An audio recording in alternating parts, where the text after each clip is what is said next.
안녕하세요. 반갑습니다. 오늘 참 행복한 날입니다. 하나님께서 저와 여러분의 가정에 준비하신 하나님의 은혜와 평강이 넘쳐나기를 예수님의 이름으로 축복합니다. 사도행전 7장 1절로 16절에 있는 말씀을 중심으로 인지와 오해 그리고 이해라는 제목으로 말씀을 나누고자 합니다. 우리가 하나님의 말씀을 안다고 하는 것은 어디에 기초하는 것일까요? 하나님께서는 저와 여러분들에게 하나님의 세계를 알려주십니다. 그런데 1차적인 차원에서 우리에게 주신 일반 은총이라고 한 영역, 자연 영역 속에서 우리에게 주십니다. 물론 하나님의 신성이 만물에 깃들어 있다라고 표현합니다. 그래서 이 자연 만물을 바라보면 뭔가 있는 것은 분명해라는 것이었습니다. 그러나 정확히 무엇이 어떻게 역사하는지를 모릅니다. 막연하게 느껴집니다. 그렇다고 없다고 말할 수 없고 분명히 있긴 있는 것 같은 느낌을 우리가 받습니다. 이게 일반 은총이 우리들에게 다가오는 반응들입니다. 그렇다 보면 우리가 정확하지 못한 그 길을 걸어가는 걸 우리는 대개 보면 뭐라고 할까요?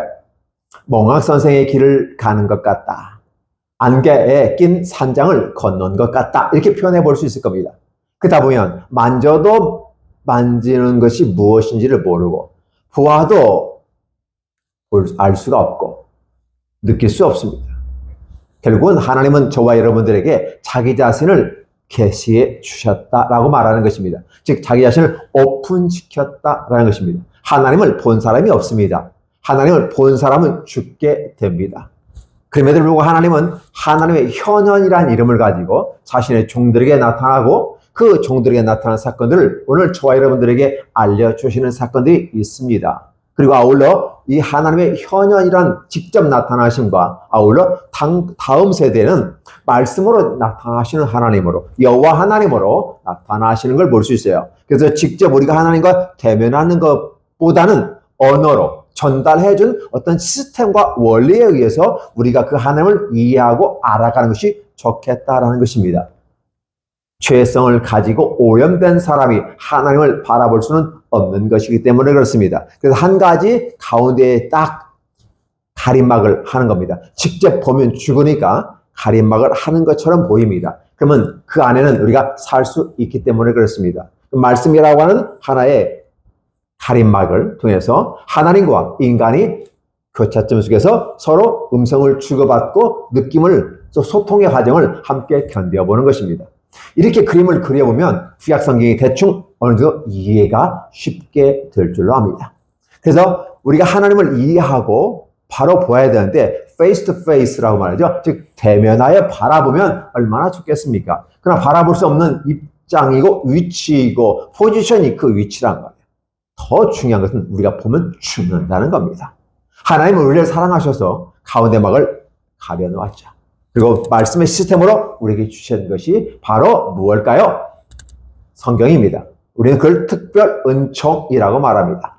그래서 우리가 하나님의 놀라운 세계를 알 수는 없지만 우리가 이해할 수 있는 영역 속에서 기술해 놓은 것이 성경이라고 하는 것입니다. 그래서 모세를 통해서부터 시작해서 마지막 요한에까지 66권 전권들이 다 그 하나님의 택하신 선지자들을 통해서 우리에게 알려주셨습니다. 그리고 신약에서는 사도들을 통해서 그를 알려주었고 이런 역사들을 우리가 바라보면서 하나님을 인지할 수 있습니다. 자, 어깨 너머로 배웠다라는 말입니다. 뭔가 지금 정상적이지 못한 것 같습니다. 이게 뭔가 잘 모르고 있는 그 상황이었어요. 우리가 알려주신 분이 바로 구약의 모습으로 나타나신 예수 그리스도의 모습이고 그리고 신약에 와서는 그 구약에 나타나는 예수님이 실제적인 부분에서 예수 그리스도였다라는 것을 보여주는 것이죠. 그래서 실제적으로 아브라함이 만나신 분은 바로 구약에 나타나는 예수 그리스도였고 그는 하나님으로 묘사되는 것입니다. 예수 그리스도는 곧 하나님이라는 사실을 얘기하는 것이고 그래서 내 주께 말하기를 다윗도 그렇게 표현하고 있고요. 이런 것들을 바라보면서 구약과 신약의 맥락을 함께 살펴보는 게 중요합니다. 그런데 구약적인 모습은 여전히 처음 만났고 언약을 갱신했고 새로운 관계성을 회복하는 가운데서 내가 내게 준 명령과 규례와 율례와 법도를 지켜 행하면 내가 살겠고 이렇게 표현하고 있습니다. 그러니까 초창기에 만났던 그들 새로운 만남의 속에서 어떤 조약과 어떤 협약을 맺어갈 것이냐라는 하나님과 인간의 협약과 특별히 하나님과 그의 선택된 이스라엘이라고 하는 하나의 계약 관계 속에서 맺어진 상태에서 해야 될 것과 하지 말아야 될 것에 대해서 구체적으로 언급하고 있는 것입니다. 이런 것들을 우리가 구약으로 이해해 보시면 좋고, 그리고 아울러서 그 명령을 지켜나가면 네가 살겠고 라는 규정을 줍니다. 물론 하나님은 분명하게 그 지키면 산다는 말을 확실하게 우리에게 일러줍니다. 문제는 뭐냐면 그것을 지켜나갈 수 있는 힘이 사람에게는 없다는 것입니다. 사람은 오염된 심성을 갖고 있기 때문에 결국은 그걸 지킬 수 없는 거죠. 아니 그러면 지킬 수 없는 것을 지키라고 말하고 지킬 수 있다고 말하는 뭐가 잘못된 거 아닙니까? 하나님 자체가 잘못되지. 우리는 몰랐으니까 그렇다 하더라도 안 되는 줄 알면서 왜 우리가 그걸 했습니까? 라고 따질 수가 있게 되는 것이죠. 이랬을 때 하나님은 저와 여러분을 이렇게 말합니다. 내가 너에게 율법을 주는 것은 기본 조약 가운데 협약 가운데서 지키면 살고 안 지키면 죽는다라는 걸 일러주는 겁니다. 그럼에도 불구하고 너희가 지킬 수 없는 것을 알면서도 준 것은 너희가 스스로 그렇게 계약을 맺어진 것인데도 불구하고 우리가 지킬 수 없다 한다면 어떻게 하지? 하고서 그들이 천부여 의지 없어서 손들고 옵니다 라고 하는 부분이죠. 신약에서는 그걸 겸손하라라고 표현하는 것이죠. 그 겸손함이 손들고 오는 하나의 외적 행동으로 나타나고 하나님 앞에서 섰을 때 비로소 오케이 내가 너 자신을 보고 네가 나를 보는 하나의 관점은 바로 거기다. 너와 나의 만남은 즉 천국의 시작은 너 자신을 바라보는데 그냥 볼 수가 없어. 그래서 내가 너에게 제시해준 율법이라는 것을 통해서 너는 바라보게 되는데 결국 너 자신을 바라보게 될 거야. 너는 무능력하자고 아무것도 가능성이 없는 존재이다. 단지 그냥 먹고 살아가다가 죽어버리는 그런 존재이기 때문에 희망이 없었어 라는 것을 깨닫게 하는데 목적이 있다라고 말하는 것입니다. 그걸 신약에서는 그렇게 해석해주고 있지요. 자, 그렇다면 그걸 이해하고 받아들인다면 하나님께서 우리를 엄청 사랑하셨구나. 그래서 1차원의 세계에서 일반 은총을 우리에게 주셨고 아울러 특별히 자신의 선택된 백성들에게 선민으로 선택하시고 하나님의 말씀, 성경 말씀을 특별 은총으로 우리에게 주신 다음에 이것을 가지고서 하나님과 관계 설정을 하고 나아가자는 것이었습니다. 그런데 불구하고 그 선민이 제대로 못했다는 것이 구약이고 그는 못했기 때문에 계약은 파기되는 것이었다면 어떻게 할 것인가? 그럼 파기가 되면 일방적 파기와 아울러 쌍방의 파기가 돼서 결국은 없던 일로 해주세요. 이렇게 되는 것입니다. 근데 하나님께서는 포기하지 않고 끝까지 기다립니다. 네가 포기하고 네가 파산을 한다라도 나는 널 감싸고까지라도 가겠어라고 하는 것이 구약에 나타난 마지막의 부분이에요. 어떻게 감싸고 갈 것인가라고 하는 부분 속에서 너는 부족하고 연약한 걸 내가 알아. 그래서 너 잘 지키지 못할 것도 알아. 그러나 내가 가장 중요한 것은 너 자신의 정체성을 인지하고 나에게 나오는 거야. 그게 바로 내게 너가 준 말을 듣고 네가 나를 수용하는 일이라는 것이야. 그걸 우리는 믿음으로 내가 설명을 해줄게 라고 하나님께서는 설명을 해주신 겁니다. 그래서 믿음이 오늘 저와 여러분 사이에 쓰게 되는 것입니다. 근데 이 믿음이라고 하는 부분이 구약적 관점으로 바라보면 마치 막과 같은 느낌이어서 하나님과 우리 사이에 뭔가 있어요. 그 율법이라고 하는 것이 가려져 있는 것이죠.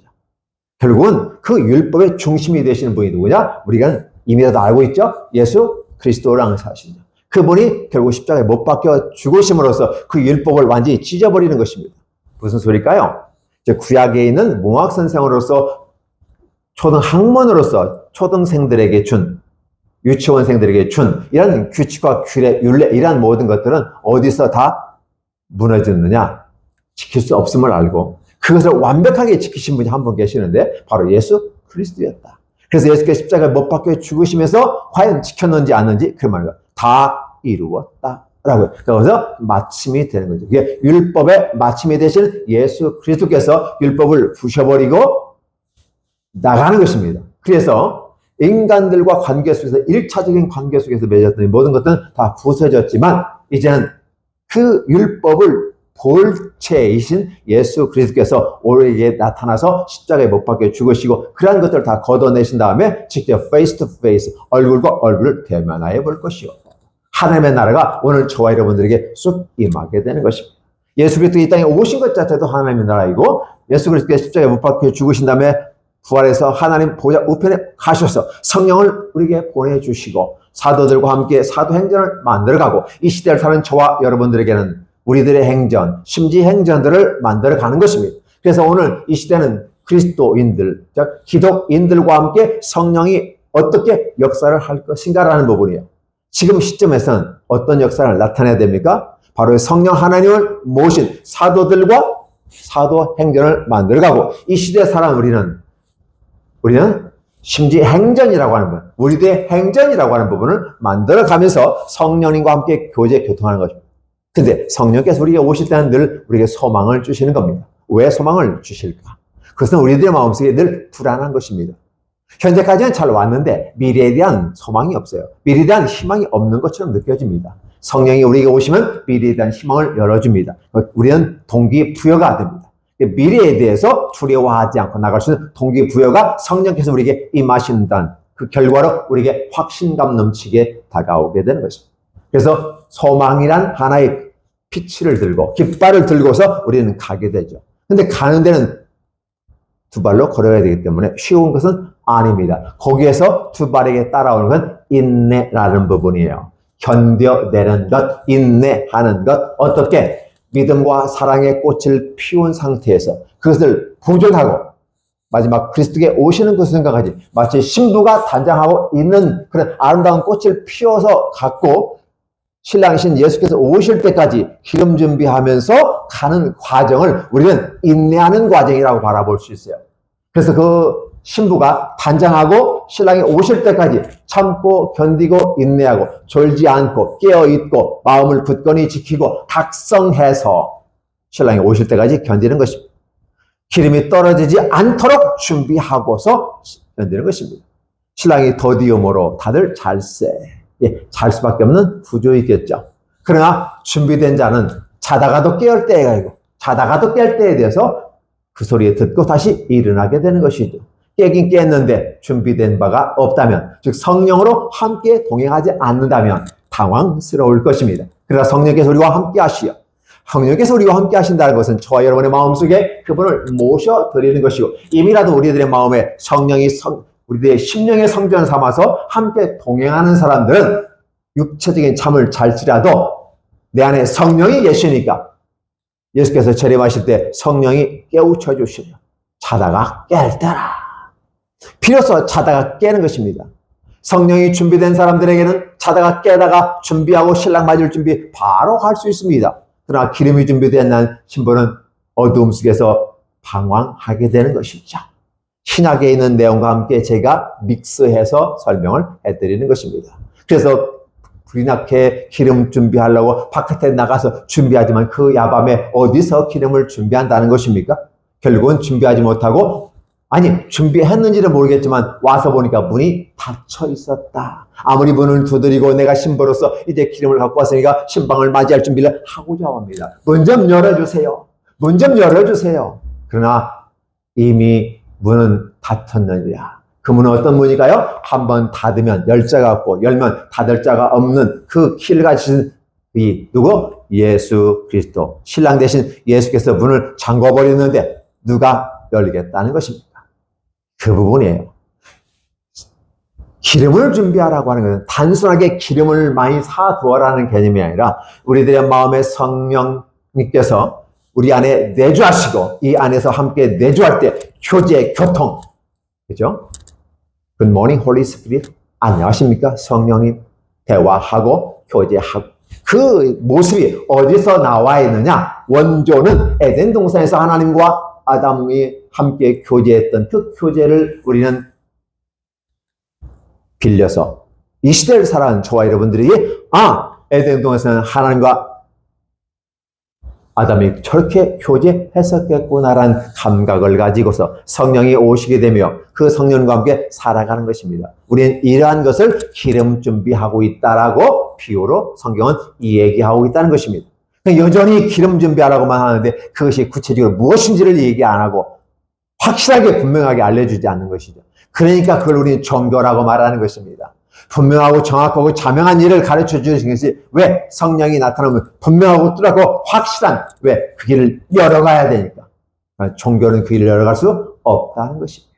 여러분은 종교에 머물러 있습니까? 신앙에 머물러 있습니까? 아니면 종교에서 신앙으로 가는 도중에 있습니까? 각자가 대답할 일입니다. 종교에 머물러 있든 신앙에 머물러 있든 아니면 종교에서 신앙으로 가든 아니면 신앙에서 종교로 가버리는 사람이 있었어요. 성경에서는 솔로몬을 그렇게 지칭합니다. 신앙의 단계에서 종교에 머물러서 있었던, 따로 달리 말하면 하나님께 이렇게 표현합니다. 솔로몬이 나를 버렸으므로 나도 솔로몬을 버렸다. 결국은 솔로몬의 구원이 없다는 말을 하게 되는 것이죠. 종교에는 구원이 없습니다. 종교에서는 구원을 받을 수 없습니다. 구원을 받을 만한 다른 이름은 어떤 종교에도 주진 일이 없고 오직 예수 그리스도 한 분 외에는 방법이 없다라고 기록한 걸 바라보면 오늘 저와 여러분들은 이미라도 그걸 알고 있잖아요. 그러면 예수를 한번 따라가야지 않을까요? 자, 이 예수 그리스도는 어떤 분이시냐? 바로 구약에서부터 내려오신 분이다. 이게 묻습니다. 대제사장은 그 구약의 하나의 핵심 멤버였고 신약에서도 사내들인 공유의 대수장이 됐고 요즘은 국회의장격에 해당되는 사람이 대제사장입니다. 대제사장이 이것이 사실이냐라고 묻는 것입니다. 그러니까 스데반이 그냥 답변으로서 이 얘기하면서 아브라함을 우리 조상 아브라함은 아브라함 이전까지는 하나님께서 일반 은총 속에서 살아가면서 하나님의 인도하심을 받았던 그들에게도 하나님의 복음이 필요했던 것은 분명합니다. 그래서 그들도 하나님께서 선하게 이끌은 것은 사실이고 그들도 구원받을 자는 이끌으실 겁니다. 그러나 구체적으로 바로 아브라함을 선택하셨다라는 것이고 그 아브라함을 선택함으로써 히브리 민족이 기원을 가지게 되는 것이죠. 결국은 이 아브라함과 이삭과 야곱, 특별히 야곱을 통해서는 애굽에 들어갔다가 다시 나오는, 그래서 75명이, 때는 70명이 들어갔다가 430만 명이죠. 엄청난 인원으로 뚫려서 나오는 그 과정 속에서 우리 패트리악, 우리 조상들, 12지파 이렇게 얘기해요. 그래서 이스라엘 시스템이 바로 야곱을 다른 말로 이스라엘이라잖아요. 이스라엘 시스템이 현재로 있던 것은 바로 그 아브라함과 이삭과 함께 오는 그 우리 조상 야곱의 12지파였다. 어떻게 되어졌는지. 문제는 뭐냐면 그들을 이끌어 가신 분이 누구였다?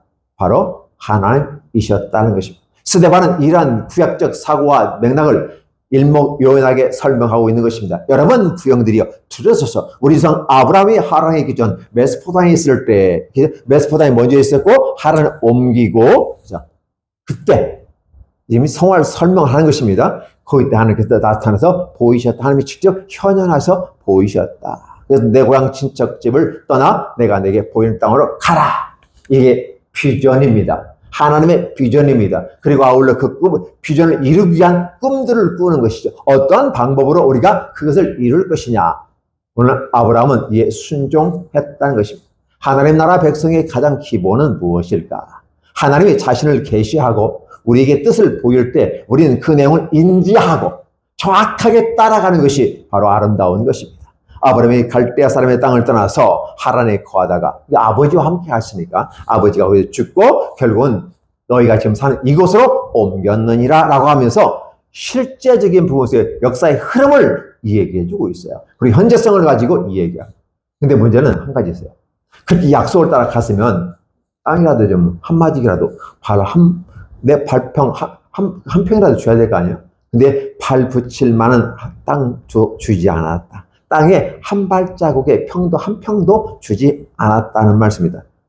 단지 이 땅을 아직도 자식이 없는 후손에게, 그러니까 아브라함에게 자식이 없었잖아요. 자식이 없는 아브라함에게 주셨고, 그리고 그 후손에게 주셨다. 아니 자식이 없는데 그 후손은 뭐예요? 자식이 있어야 후손도 있는 거 아닙니까? 근데 문제는 하나님께서 하시겠다는 것입니다.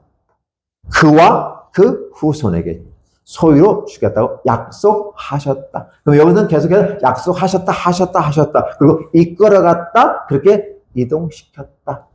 그리고 그렇게 이스라엘 사람들이 또 야곱 때는 애굽 땅에 들어가서 400년 동안 힘든 과정들을 겪게 되고 거기서 괴롭게 되다가 나중에 영광의 탈출을 엑소더스 한 후에 내가 젖과 꿀이 흐르는 땅 인도에서 거기서 내가 나를 섬기리라 라고 하면서 비로소 거기서 할례 언약을 통해서 아브라함과 이삭과 야곱에게 할례를 하는 그 문화 속에서 선택된 민족 가운데 계약을 맺었다라는 것이 있습니다. 그분들이 우리의 조상이 됐다. 여러 조상들이 그러면서 야곱의 아들 요셉 가운데서 어떻게 들어간 그 과정들을 설명합니다. 문제는 뭐냐면 이 사건 한 사건을 나열하는 그의 목적이 있는 것이 아니라 이 내용을 이야기한 스데반은 지금 저와 여러분들에게 뭘 얘기하는지 아시죠?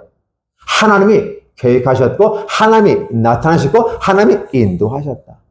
문제는 아브라함은 순응했던 것이다 라고 표현하고 있는 것이죠. 그래서 하나님께서는 그 나라 역사를 지금 우리 조상들을 통해서 이루어가고 있는 얘기다. 이것이 분명하고 정확하고 자명한 일인데 대제사장이 이것이 사실이냐? 알리 초아주로 이게 묻는 거예요. 그러니까 스데반 집사가 딱 일목요연하게 얘기합니다. 몇 분 설교했는지는 모르겠어요. 아마도 한 10분 정도, 10분 스피치 정도 했으리라 생각됩니다. 3번 스피치는 뭐 작은 것 같아요. 이어지는 내용을 보면 한 10분에서 20분 정도 스피치를 한 것 같습니다. 쫙 펼쳐가는 것입니다. 그러면서 하나님은 어떻게 이끌어 가셨는지를 이 스데반 집사가 일목요연하게 하고 그 말을 듣는 그 대제사장과 그 공회원들 앞에서 얘기함으로써 정확하게 인지시켜줍니다. 그들은 사실은 종교 속에서 몰랐어요.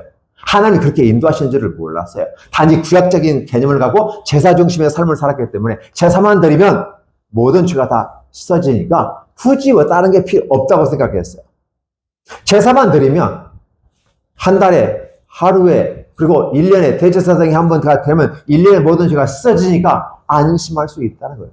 제사만 잘 드리면 되는데 그 외에 다른 게 뭐가 필요했겠어? 이게 방법인데 이게 살 길이고 이게 생명의 길인데 라는 것이 대제사장의 가문과 흐르는 전통이었다는 사실입니다. 그래서 그 때문에 대제사장의 가문에서는 새로운 시대에 열려지는 하나님의 나라 도래에 대한 복음을 알 수가 없었던 것이죠. 그래서 스데반 집사는 저와 여러분에게 얘기합니다. 바로 하나님은 말씀 가운데 우리에게 임하였고 이러한 역사가 구약에 쫙 전철되어졌고 그것이 너와 이 아이는 즉 대제사장과 여호와는 상회되는 모든 사람들과 함께 이 재판장에 임하는 모든 분들에게 증거하는 것입니다. 여러분 인지하고 계십니까? 라고 하신 거예요. 여러분 첫 번째로 인지하십시오. 제가 설교 제목이 많은 겁니다.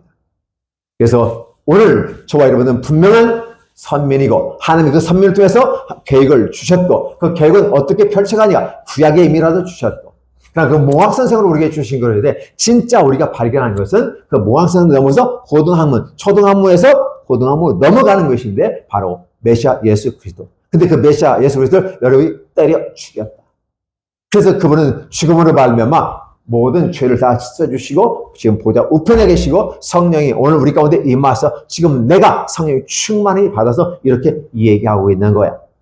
이해할 수 있겠습니까? 인지합니까? 라는 것이었어요. 그래서 인지를 독려하고 그렇게 인지한 그거에 대해서 사람들은 각자의 반응들을 보이기 시작합니다. 두 번째는 뭘까요? 오해입니다. 하나님께서 구약 성경을 통해서 저와 여러분들에게 일러주신 게 많이 있습니다. 구약 성경을 바라보는 모든 사람의 관점이 달라요. 시공간에 들어오는 이 지구상의 삶 속에서 하나의 도형이 주어지면 동서남북의 육각형으로 바라본다면 여섯각형의 입장에서 6개의 관점으로 바라볼 수 있고 양과 음이 있습니다. 그러다 보니까 그게 나타나는 여러 가지 현상들을 바라보면 각자의 보는 위치가 달라요. 각자가 보는 위치가 다른데 한 하나님을 섬기면서 다른 시각으로 설명을 하다는 것입니다. 다른 시각으로 설명하는 것 자체는 나쁘지 않아요. 왜? 그렇게 보였고 그렇게 느껴졌으니까. 그런데 그 한 부분의 관점만 가지고 그걸 전부라고 말하면 안 된다는 것이죠. 그건 일부분일 뿐입니다. 마치 아나니아와 삽비라에게 묻습니다. 그것이 전부니? 라고 묻는 것입니다. 아나니아 삽비라가 아닙니다. 사실은 개서했는데 반절만 집에 남겨놓고 반절만 갖고 왔습니다. 이렇게 했다면 아나니아 삽비라는 죽지를 않았을 것입니다. 왜? 사실 그대로 얘기하니까. 왜? 밭을 팔기 전에도 아나니아 삽비라의 것이고 판 후에도 그의 몫이었습니다. 다 낼 수도 있고 반전만 낼 수도 있습니다. 아니 3분의 1만 낼 수도 있습니다. 문제는 뭐냐면 거짓말하지 말라는 것입니다. 오늘 저와 여러분들에게 이거인 것이에요.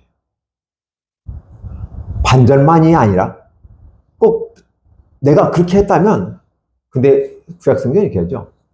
네가 불리할지라도 서원한 것은 갚으라 라는 것이죠. 근데 사실 갚아야 돼요. 하나님은 거룩하신 분이기 때문에 망령되이 이 클린저를 원치 않아요. 거짓 서원, 서약하지 말라는 것이었습니다. 한번 지키면 지키라는 거예요. 그 정도 하나님은 값어치 있고 그분조차도 거룩하고 그분이 능력 있는 분인데 어떻게 그분 앞에서 거짓말을 할 수 있겠느냐는 것을 말씀해 드리는 거죠. 그래서 오늘 저와 여러분들이 하나님 앞에서 주신 말씀들에 대해서 한번 하면 그대로 가는 게 좋습니다. 바꿀 수 있어요. 확정되기 전까지는 바꿀 수 있어요.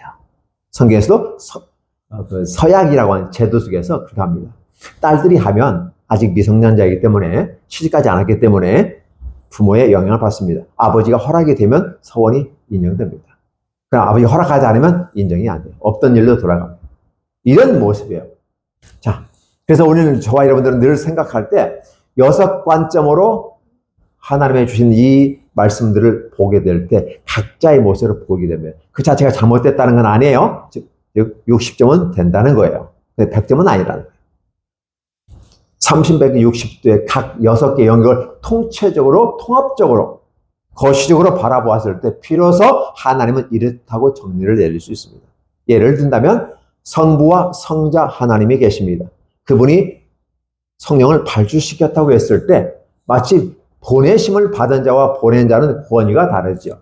그러니까 성부와 성자는 같은 레벨에 있는 것 같은 모양인데 성령 하나님을 격이 다른 또 영광과 권능과 능력이 동일하신 분인데도 불구하고 바로 다음 단계, 좀 수준이 낮은 단계로 이해하는 인간의 이해가 있을 수 있습니다.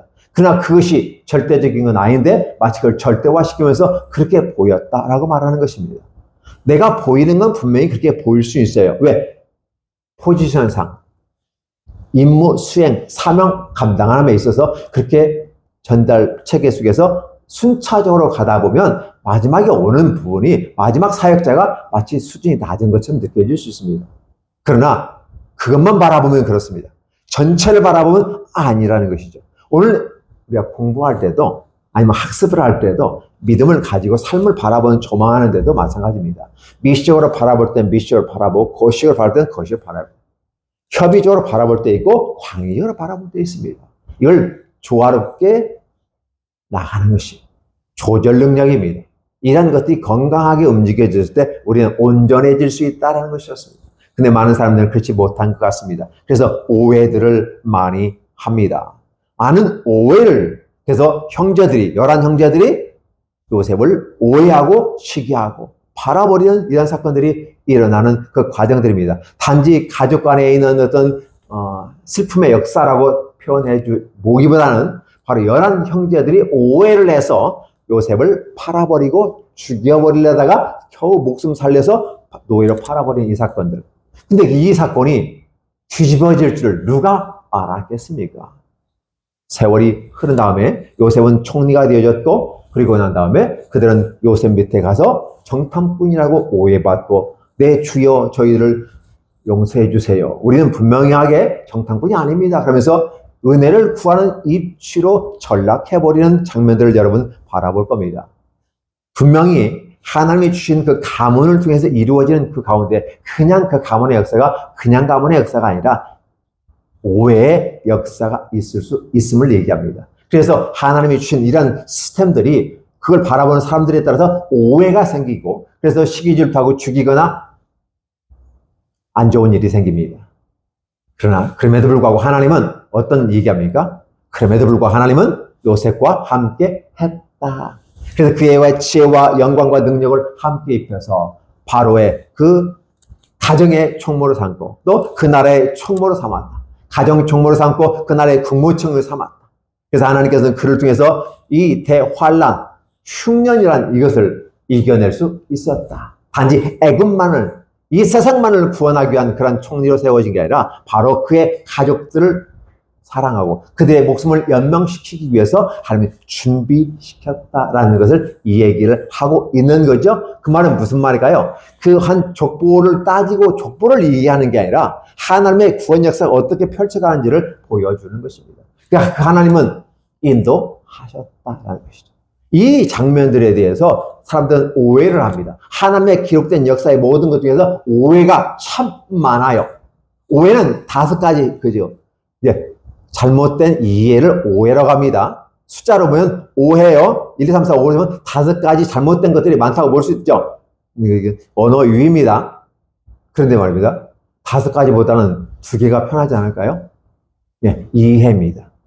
제대로, 이게 잘못됐구나. 우리들의 욕심에 따라 이렇게 이해됐구나. 그래서 오해로 잘못 관점. 그러니까 총체적인 거시적 관점과 미시적 관점을 조화롭게 상호 유기적으로 바라보지 아니하고 편협하게 문자 중심으로만 바라보는지, 문자를 무시하고 영적인 의미만 해석한다든지, 이면의 세계만 생각한다든지, 이렇게 인간 중심, 자기 중심, 마치 자기가 왕이 된 것처럼, 마치 자기가 기준이 되는 것처럼, 마치 자기가 시스템을 조정자 같은 느낌으로 서게 됐을 때 우리는 그걸 종교라고 말하고 그걸 우상 숭배자라고 말하는 것이고, 이것이 곧 하나님을 대적하는 것이어서 잘못된 오해를 통해서 하나님을 대적하는 것이 이스라엘의 역사였다라고 말하고 있는 것입니다.